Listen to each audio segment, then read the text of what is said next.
أشهد أن محمد رسول الله.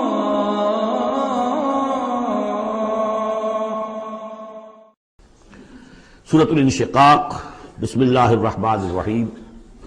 اذا السماء انشقت وأذنت لربها وحقت وإذا الأرض مدت وألقت ما فيها وتخلت وأذنت لربها وحقت يا أيها الإنسان إنك كادح إلى ربك كدحا فملاقيه.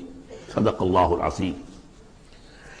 اذا السماء انشقت، جب آسمان پھٹ جائے گا. دیکھیے ساری یہ صورتیں وہی تذکیر آخرت. وَأَذِنَتْ لِرَبِّهَا، اذنت کان لگائے ہوئے ہے اپنے رب کے لیے، سنتی ہے. یہ زمین جو ہے، یہ آسمان گویا کہ کان لگائے ہوئے. اذنت لربها وحقت، استمع له وانقاد، سنا اللہ کی بات کو، اپنے رب کی بات کو، اور اطاعت کی. لربها وحقت، اور تعمیل کر دے، اور یہ اسی کی مستحق ہے، اس کا حق یہی ہے، اس کا مقام یہی ہے. حقا یحق سے یہ مجہول بن گیا حقت. وَإِذَا الْأَرْضُ مُدَّتْ، اور جب کہ زمین کو پھیلا دیا جائے گا یا کھینچ دیا جائے گا. وَأَلْقَتْ مَا فِيهَا وَتَخَلَّتْ، اور وہ نکال باہر کرے گی، گرا دے گی باہر جو بھی اس کے اندر تھا، اور خالی ہو جائے گی. یہ آگے چل کر سورہ زلزال میں بھی آئے گا. وَأَخْرَجَتِ الْأَرْضُ أَثْقَالَهَا، جبکہ زمین اپنے سارے بوجھ نکال کر باہر پھینک دے گی. جو مردے ان میں دفن ہیں، جو بھی ان کے اجزاء ہیں، ان سب کو نکال کر، تاکہ وہ دوبارہ بنے اور بن کر کھڑے ہو جائیں. اور بھی جو کچھ ہے. وَأَذِنَتْ لِرَبِّهَا وَحُقَّتْ، اور زمین کا معاملہ بھی یہی ہے کہ وہ اپنے رب کا حکم سنتی ہے اور اس کی تعمیل کرتی ہے، اور وہ اسی کی سزاوار ہے، یہی اس کو لائق ہے، زیب دیتا ہے. یا ایھا الانسان، اے انسان، انک کادح الی ربک کدحا فملاقیہ. یہ بہت اہم نفسیاتی حقیقت ہے. یہ آگے چل کر سورہ بلد میں بھی آئے گی کہ انسان کو، ہر انسان کو مشقت میں پیدا کیا گیا ہے. ہر انسان کے لیے دنیا جو ہے دارالمحن ہے. اگرچہ مشقتوں کی نوعیت جو ہے اس میں فرق ہے. کسی کی جسمانی مشقت زیادہ ہے، وہ کسی چلائی ہے، اس نے اینٹیں ڈھوئی ہیں، ہل چلایا ہے، پھر وہ رات کو ایسا سوتا ہے کہ اس کو صبح کی خبر لیتا ہے، اسے اس وقت بے چینی کوئی نہیں ہوتی. کسی کی ذہنی ہے، مل کا مالک ہے، بیٹھا ہوا ہے، پرابلم ہے، وہ رات کو بھی پیچھا نہیں چھوڑتے وہ پرابلمز. پھر اسے ہپنوٹکس چاہیے، اسے کوئی اور سیڈیٹیوز چاہیے، کسی طرح کی چیزیں، اینٹی ڈپریسنٹس چاہیے. ساری جو آج دنیا میں سب سے بڑی مارکیٹ جو ہے میڈیسنز میں، وہ ان دوائیوں کی ہو چکی ہے امریکہ میں. جو سب سے مہنگی دوائیاں وہ یہ ہے امراض ذہنی کی. کن کو ہوتے ہیں یہ؟ عام طور پر جن لوگوں کے ہاں ایفلوئنس ہے. تو معلوم ہے کہ ہر ایک کے لیے کوفت ہے. پھر یہ کہ کسی کو کوئی غم ہے، کسی کو کوئی غم ہے. عام آدمی یہ سمجھتا میں پیدل چل رہا ہوں، اس کے پاس سائیکل ہے، یہ بڑا اچھا ہے، بہت عمدہ ہے. اس سائیکل والے سے پوچھئے، اسے نظر آتا ہے کار پہ جاتا ہوا، اس کو اس کی جلن ہو رہی ہے. کار والا جو ہے وہ دیکھتا ہے کہ مجھ سے بہت زیادہ نئے ماڈل کی کار پہ گیا ہے، نئی کار پر زلزلاتا ہوا، اسے اس کی کوفت ہو رہی. تو کوفت اور یہاں پہ رنج اور محن، جس کو کہا ہے کہ قید حیات و بند غم اصل میں دونوں ایک ہیں. موت سے پہلے آدمی غم سے نجات پائے کیوں؟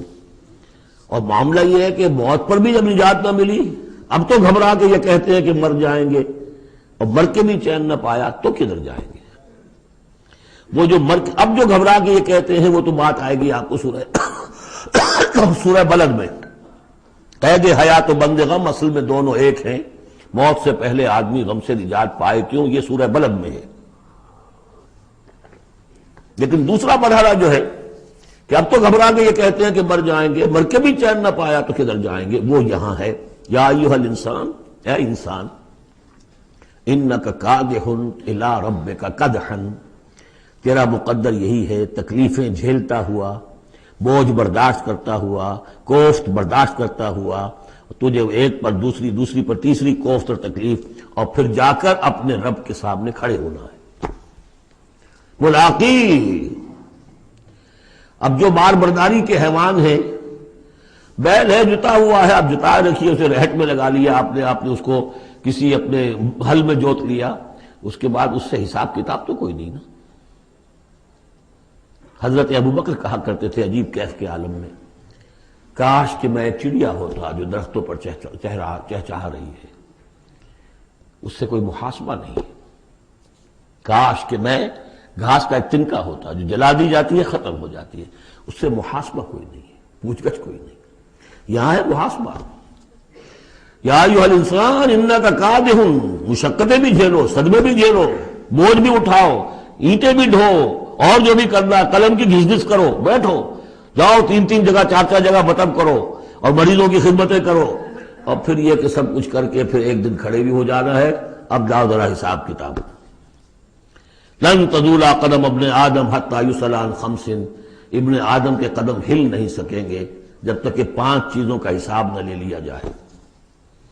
عن عمرہ فیما افناہ، حساب دو عمر کا، 80 برس کی عمر دی تمہیں، کہاں فنا کی؟ خاص طور پر وعن شبابہ فیما ابلاہ، شباب، جوانی، قوتوں کا، امنگوں کا دور، وہ کہاں گلائی تھی جوانی۔ وعن مالہ من این اکتسبہ وفیما انفقہ، مال کا حساب دو، کہاں سے کمایا تھا، حلال سے کہ حرام سے، اور کہاں خرچ کیا تھا، عیاشیوں میں، عللوں تللوں میں، یا ادائے حقوق میں۔ وَأَمَّا عَلِمَ فِيمَا عَلِمَ، اما عمل فیما علم، اور 5واں سوال سب سے مشکل ہے، جو علم حاصل ہوا تھا اس میں عمل کتنا کیا۔ اس اعتبار سے ایک بات بتا دوں، برا نہ مانے، جن لوگوں نے پابندی سے یہاں یہ آج کون سا دن ہو گیا ہے، 25واں، ان کی سب سے بڑی مشکل ہو گئی ہے، اب سب سے بڑی مشکل اب ان کی ہے۔ اما عمل فیما علم، جو علم حاصل ہوا ہے اس میں عمل کا حساب کتاب ہوگا۔ وہ غریب جنہیں موقع ہی نہیں ملا، کبھی کوئی ایسی صورت ہی نہیں بنی کہ ان کے سامنے قرآن کی دعوت آ گئی ہو، ان کے پاس شاید کوئی نہ کوئی عذر ہو، ان کے عذر کا حصہ جائے گا ان پر جن کے ذمے تھا کہ قرآن کی پہنچایا نہیں پہنچایا۔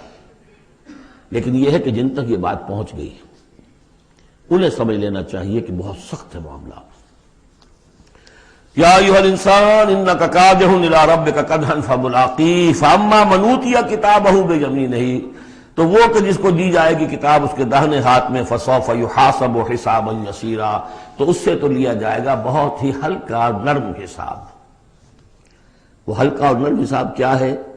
بخاری اور مسلم دونوں میں حضرت عائشہ سے روایت موجود ہے رضی اللہ تعالی عنہا، ینظر فی کتابہ ویتجاوز عن سیئاتہ وَأَمَّا مَن نُوقِشَ فِي الْحِسَابِ فَقَدْ هَلَكَ، یعنی حساب یسیریہ کی کتاب نہ اس کا دیکھ لیا جائے گا بس ایک نظر سے، اور اس کی خطاؤں کو بخش دیا جائے گا، لیکن جس سے مناقشہ ہو گیا، جرا ہو گئی، وہ ہلاک ہو جائے گا۔ حساب یسیر یہ ہے، کوئی مناقشہ نہیں، کوئی جرا نہیں، اللہ تعالیٰ ان سے نرم معاملہ کرے گا۔ وَيَنْقَلِبُ إِلَىٰ أَهْلِهِ مَسْرُورًا، وہ جب واپس آئے گا اس عدالت کے کٹہرے سے تو بڑا خوش و خرم آئے گا اپنے گھر والوں کے پاس کہ جان چھٹی لاکھوں پائے، اللہ تعالیٰ کی رحمت سے، اللہ کی مغفرت سے میرا معاملہ تو سیدھا ہو گیا۔ لیکن اب اس کے برعکس کیا ہے، وَأَمَّا مَنْ أُوتِيَ كِتَابَهُ وَرَاءَ ظَهْرِهِ، اور وہ شخص جس کو دیا جائے گا اس کا اعمال نامہ اس کی پیٹھ کے پیچھے سے، وہ کیوں؟ دینا تو ہے بائیں ہاتھ میں، وہ بائیں ہاتھ پیچھے کر لے گا، میں لینا نہیں چاہتا تو وہاں پکڑا دیں گے، یہاں حاضر ہے، وَرَاءَ ظَهْرِهِ فَسَوْفَ يَدْعُو ثُبُورًا، اب وہ موت طلب کرے گا، کسی طرح موت آ جائے، میں ختم ہو جاؤں، میں معدوم ہو جاؤں، میرا وجود نہ رہے۔ وَيَصْلَىٰ سَعِيرًا، لیکن وہ داخل ہوگا جہنم میں۔ إِنَّهُ كَانَ فِي أَهْلِهِ مَسْرُورًا، بہت اہم ہے یہ مقام، وہ اپنے اہل و عیال میں بڑا خوش و خرم رہا ہے زندگی میں، دنیا میں، حرام سے دن بھر کی محنت کر کے۔ دیکھیے ایک بات آپ کو بتا دوں، اگر آپ اللہ کے دین کا حق ادا نہیں کر رہے تو چاہے 100% حلال سے کما رہے ہیں، حرام کھا رہے ہیں، اس لیے کہ اللہ کے دین کا حق آپ نے ادا نہیں کیا۔ وہ جو غصب کیا جا رہا ہے اللہ کا حق، وہ کہاں جائے گا جب تک کہ آپ وہ حق ادا نہ کریں جو دین کا ہے۔ اس اعتبار سے سمجھ لیجیے حرام اور حلال یہی نہیں ہے، حرام اور حلال کے بڑے مراتب ہیں۔ ایک حرام خور وہ ہے جو سور کھا رہا ہے، آپ نے کہا بہت یہ تو چھی چھی چھی چھی سور کھا رہا ہے، حرام سب کو معلوم۔ ایک وہ ہے جو کھا رہا ہے بکری کا گوشت، بکری بھی خود ذبح کی ہے تاکہ قصائی کا بھی معاملہ کو خراب نہ ہو جائے، لیکن یہ کہ وہ بکری خریدی ہے کسی کی جیب کاٹ کے، تو کیا کھا رہا ہے، حلال کے حرام؟ حرام۔ اس کو بڑھاتے جائیے. باطل کے غلبے کے تحت سانس لینا بھی حرام ہے. یہ ریکنسائلڈ. تم نے باطل کو تسلیم کر لیا ذہناً قلباً، طاغوت کو تسلیم کر لیا ہے، تمہارا جینا حرام، تمہارا سانس حرام. الا یہ کہ تن من دھن، اپنی صلاحیتوں کا صرف منیمم رکھا جائے اپنے لیے اور میکسیمم جو ہے خرچ کر دیا جائے اس نظام کو بدلنے کے لیے، وہ اس کا کفارہ ہو جائے گا. ورنہ یہ کہ وہ آپ ناپ تول کر کے تو حلال کھا رہے ہیں، لیکن جس نظام باطل کی آپ چاکری کر رہے ہیں، جس کی ملازمت کر رہے ہیں، جسے سپورٹ کر رہے ہیں، بڑی تنخواہ ملی ہے، ورلڈ بینک کی کسی برانچ میں جو ہے مینیجر لگ گئے ہیں، کس نظام کو آپ چلا رہے ہیں؟ بہرحال وہ بات لمبی ہو جائے گی. لیکن وہ دنیا میں خوش و خرم تھا، اچھا کھلا رہا تھا، دودھ ملائی ربڑی اپنے بچوں کو، ہر وقت آ رہا ہے تو نئی چیزیں لے کر آ رہا ہے، ولایت سے آ رہا ہے تو ایک ایک بچے کو بلا کر تمہارے لیے یہ لایا ہوں، تمہارے لیے یہ لایا ہوں. وہ دنیا میں وہ خوشیاں لے آیا، اب یہاں کچھ نہیں ہے. وہ اللہ کا بندہ جو دنیا میں ڈرتا رہا، انا کنا فی عہدنا مشفقون، ہم تو ڈرتے تھے کیا ہوگا، اللہ کے حضور میں روز کھڑا ہونا ہوگا. ان کے لیے یہاں آیا ینقلب الی اہلہ مسرورا، اب وہ لوٹے گا اللہ کی عدالت کی کٹہری سے اپنے گھر والوں کی طرف تو خوش و خرم ہوگا. اور یہ جو ہے یہ دنیا میں خوش و خرم رہا تھا اپنے اہل و عیال میں. انہ کان فی اہلہ مسرورا انہ ظن ان لن یحور، اس کو گمان یہ ہو گیا تھا کہ لوٹ کر آنا نہیں ہے، ہمارے پاس آنا نہیں ہے. بلا کیوں نہیں، ان ربہ کان بہ بصیرا، یقیناً اس کا رب تو اسے دیکھ رہا تھا، ہر آن دیکھ رہا تھا، اس کی نگاہ میں تھا. فلا اقسم بالشفق واللیل وما وسق والقمر اذا اتسق لترکبن طبقا عن طبق. یہ ہے اصل میں وہ مقام جس کے حوالے سے میں نے آپ کو کہا تھا کہ سورہ مدثر کی ان آیات کو ذہن میں رکھیے. کلا والقمر، تو یہ دیکھیے کہ وہاں بھی درمیان میں پھر اثر نو قسمیں آ گئی تھیں، دو تقریباً یہ سمجھیے دو صورتیں بن گئیں. شروع میں یا ایھا المدثر سے لے کر اور آیت نمبر 31 تک، اور پھر کلا والقمر واللیل اذ ادبر والصبح اذا اسفر انھا لإحدی الکبر. وہی بات یہاں ہے، ایک مضمون پورا ہو چکا. فلا اقسم بالشفق، تو نہیں مجھے قسم ہے شام کی سرخی کی، واللیل وما وسق، اور رات کی اور جو چیزیں اس میں سمٹ آتی ہیں، والقمر اذا اتسق، لیکن پھر جب چاند جو ہے رفتہ رفتہ بھرتا ہے اور پورا ہو جاتا ہے، 14ویں کا چاند بن جاتا ہے. یہ اصل میں میرے نزدیک واللہ عالم، یہ کسی اور کوئی بات میں نہیں کہہ رہا ہوں، میرے نزدیک یہ دو بڑی اہم خبروں کی نشاندہی ہے جو قرآن میں کی گئی ہے. اور وہاں ہے بھی انہا لإحدی الکبر، بہت بڑی خبر ہے یہ کہ محمد رسول اللہ صلی اللہ علیہ وسلم کا جب خورشید ہدایت طلوع ہوا ہے تو اس وقت صورت کیا تھی؟ 600 سال کی رات تھی جس میں کوئی نبی نہیں آیا تھا. بس چاند کے کچھ اثرات، کچھ روشنی، کچھ تھے نیک لوگ، کچھ جنات میں بھی نیک تھے، لیکن اکثر و بیشتر دنیا کے اوپر جو غلبہ ہو گیا تھا وہ بالکل باطل کا. پھر ایک دم خورشید نبوت طلوع ہوا ہے اور روشنی پھیل گئی. اب خبر دی ہے اسی خورشید نبوت نے صلی اللہ علیہ وسلم کہ قیامت سے پہلے ایک مرتبہ پھر یہ دین کا غلبہ ہوگا. جیسا آپ کے دست مبارک سے بنفس نفیس جزیرہ نمائے عرب پر پورا خورشید اسلام چھا گیا، نظام دین قائم ہو گیا. الیوم اکملت لکم دینکم واتممت علیکم نعمتی ورضیت لکم الاسلام دینا، جاء الحق وزهق الباطل ان الباطل کان زہوقا. اور اس کے بعد یہ کہ خلفاء ثلاثہ کے زمانے میں، حضرت علی کے زمانے میں کوئی توسیع نہیں ہوئی، حضرت ابوبکر، حضرت عمر، حضرت عثمان، خلفاء ثلاثہ کے زمانے میں توسیع ہوئی. حضرت علی کے زمانے میں ان پر کوئی الزام نہیں، ان کا کوئی قصور نہیں، لیکن یہودی سازش عبداللہ ابن سبا کی، اس کی وجہ سے مسلمان آپس ہی میں لڑ پڑے. 1,00,000 جانیں ختم ہو گئی آپس میں لڑ کر. جنگ جمل، جنگ صفین، جنگ نہروان، 1,00,000 کے قریب.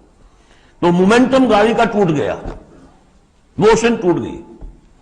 اس کے بعد پھر بہرحال حضرت امیر معاویہ کے زمانے میں پھر کچھ آگے قافلہ چلا ہے، لیکن اس شان کے ساتھ پھر نہیں بڑھ سکی بات، جس شان سے کہ دور فاروقی میں، دور عثمانی میں، دور صدیقی میں بات بڑھ رہی تھی. بہرحال وہ تو پروسیس رک کر اور پیچھے ریورس بھی ہو گیا. لیکن حضور کی دی ہوئی خبر ہے کہ دوبارہ دنیا میں دین کا غلبہ ہوگا اور گلوبل ہوگا، پوری دنیا میں ہوگا. وہ حدیثیں ہم نے نوید خلافت کے عنوان سے کتابچہ 8 صفحے کا کتابچہ ہے، بہت شائع کی ہیں، آپ لوگوں تک پہنچی نہیں پہنچی میں نہیں کہہ سکتا، لیکن اس کو دیکھیے، وہ احادیث میں اس وقت بیان نہیں کر سکتا اس دورہ ترجمہ قرآن میں صرف یہ بتا رہا ہوں وہاں حضور کے زمانے میں کل 23 برس میں انقلاب برپا ہو گیا. سورج ایک دم طلوع ہو جاتا، کتنی دیر لگتی ہے، طلوع ہو گیا. لیکن اب جو روشنی آئے گی وہ آئے گی تدریجاً. اس کی شان کیا ہوگی؟ فلا اقسم بالشفق، ایک شفق کی روشنی ہوتی ہے جب رات سورج تو غروب ہو گیا لیکن شفق ابھی ہے. وہ حال ہے اس وقت دنیا کا کہ اسلام کی روشنی غروب ہو چکی ہے، صرف شفق کی لالی سی نظر آ رہی ہے. اس کے بعد واللیل وما وسق، پوری دنیا کے اوپر دین کے اعتبار سے تاریکی چھا گئی ہے، رات ہے، اور رات جو ہے اپنے اندر جن جن چیزوں کو سمیٹ لیتی ہے. لیکن والقمر اذا اتسق، لیکن چاند طلوع ہوتا ہے، پہلے دن، دوسرے دن، تیسرے دن بھرنا شروع ہوتا ہے، یہاں تک کہ وہ پورا ہو جاتا ہے. اب چاند کی چاندنی جو ہے وہ پھر دنیا کے اندر اس کو رات کو منور کر دیتی ہے. لَتَرْكَبُنَّ طَبَقًا عَنْ طَبَقٍ، اسی طرح تم چڑھو گے درجہ بدرجہ. یعنی اب جو تجدید دین کا کام ہوگا، اب جو اقامت دین کی جد و جہد ہوگی، اب جو دنیا میں خلافت علی منہاج النبوت کا نظام قائم ہوگا تو وہ کسی ایک نسل میں نہیں ہو جائے گا، کسی ایک دائی یا ایک تحریک کے ذریعے سے نہیں ہو جائے گا، درجہ بدرجہ. کسی نے ایک کام کر دیا، علامہ اقبال نے فکر کو واضح کر دیا کہ اسلام مذہب نہیں دین ہے، اور جدا ہو دین سیاست سے تو رہ جاتی ہے چنگیزی. یہ ایک وحدت ہے. ابوالکلام آزاد اٹھے، انہوں نے قائم کی جماعت حزب اللہ، لیکن یہ کہ کچھ مخالفتوں سے بددل ہو کر جلدی چلے گئے. پھر وہ کانگریس میں شامل ہوئے اور انہوں نے پھر جو ہے اپنی پوری زندگی جہاد حریت کی نظر کر دی. پھر مولانا مودودی اٹھے، ایک وہ جماعت اسلامی بنائی.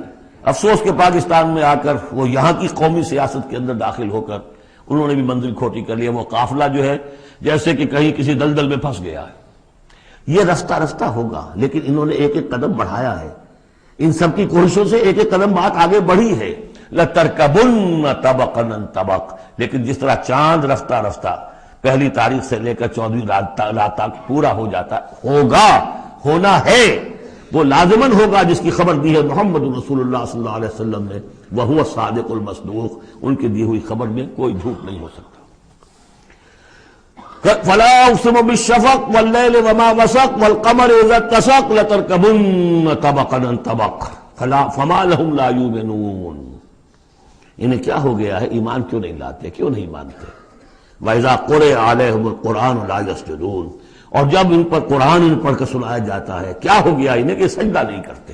سجدہ کر لیجیے. بل الذین کفروا یکذبون، بجائے ایمان لانے کے یہ کافر جو ہیں یہ تو الٹا اور جھٹلا رہے ہیں. یہاں ذرا نوٹ کر دیجئے، یہ لفظ بے شمار مرتبہ آیا ہے، کفر اور تکذیب، کفر اور تکذیب. والذین کفروا بآیاتنا وکذبوا، تو کفر اور تکذیب یہ کیا صرف تکرار ہے یا اس کے اندر فرق ہے کچھ؟ کفر کے معنی ہے چھپا دینا، دبا دینا. فطرت انسانی میں جو گواہیاں موجود ہیں جو ان کو دبا رہا ہے یہ کفر ہے. ان گواہیوں کو ابھارنے کے لیے، ایکٹیویٹ کرنے کے لیے قرآن مجید کی آیات آئی، ان کی تکذیب کر رہا، یہ بہت بڑا جرم ہے. یہ دو جرم علیحدہ ہیں. اپنی فطرت کے اندر جو گواہیاں مضمر ہیں انہیں چھپانا، دبانا، لیکن پھر جب آیات ربانیہ سامنے آئے ان کو جھٹلا دینا، یہ ڈھٹائی کی حد ہے. پھر والذین کفروا وکذبوا بآیاتنا اولئک اصحاب النار هم فیہا خالدون. یہ تو جو پہلا چارٹر دیا گیا تھا حضرت آدم کو خلافت عرضی کا چارج سنبھالتے وقت، اب اتر جاؤ یہاں سے، اس جنت سے جاؤ نیچے اور جا کر چارج لو اور زمین کا، اور وہاں کیا ہوگا؟ فَإِمَّا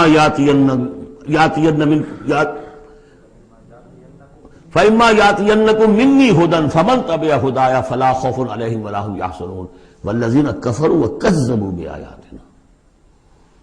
کفر پہلا جرم اور تکذیب یہ مہا جرم. کفر تو اس وجہ سے بھی ہو سکتا ہے اس ماحول کے اثرات تھے، آپ ظہور میں رہے، آپ دبے ہوئے تھے، لیکن جب وہ روشنی آ گئی پھر اس کی تکذیب، یہ معلوم ہوا کہ اب یہ جرم جو ہے اپنی آخری حد کو پہنچ گیا. بل الذین کفروا یکذبون، یہ کافر جو ہے جھٹلا رہے ہیں. واللہ عالم بما یوعون، اور اللہ کو معلوم ہے کہ یہ کیا بھرے ہوئے ہیں اپنے ہاں۔ عام طور پر سمجھا ہے کہ جو انسان مال دولت نہیں، اندر ان کے بغض ہے، حسد ہے، تکبر ہے، اس کی وجہ سے یہ تکذیب کر رہے ہیں۔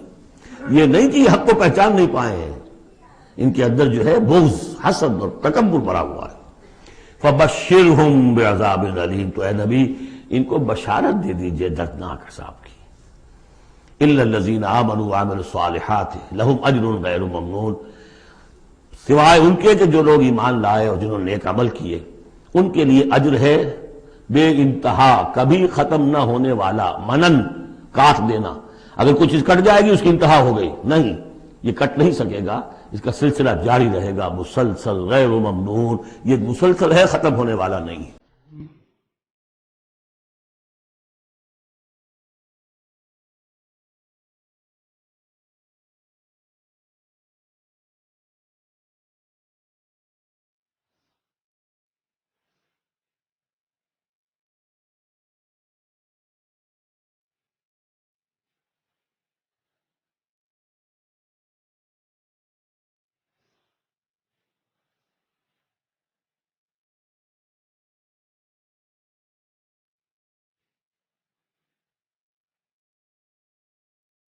مولاي صل وسلم دائما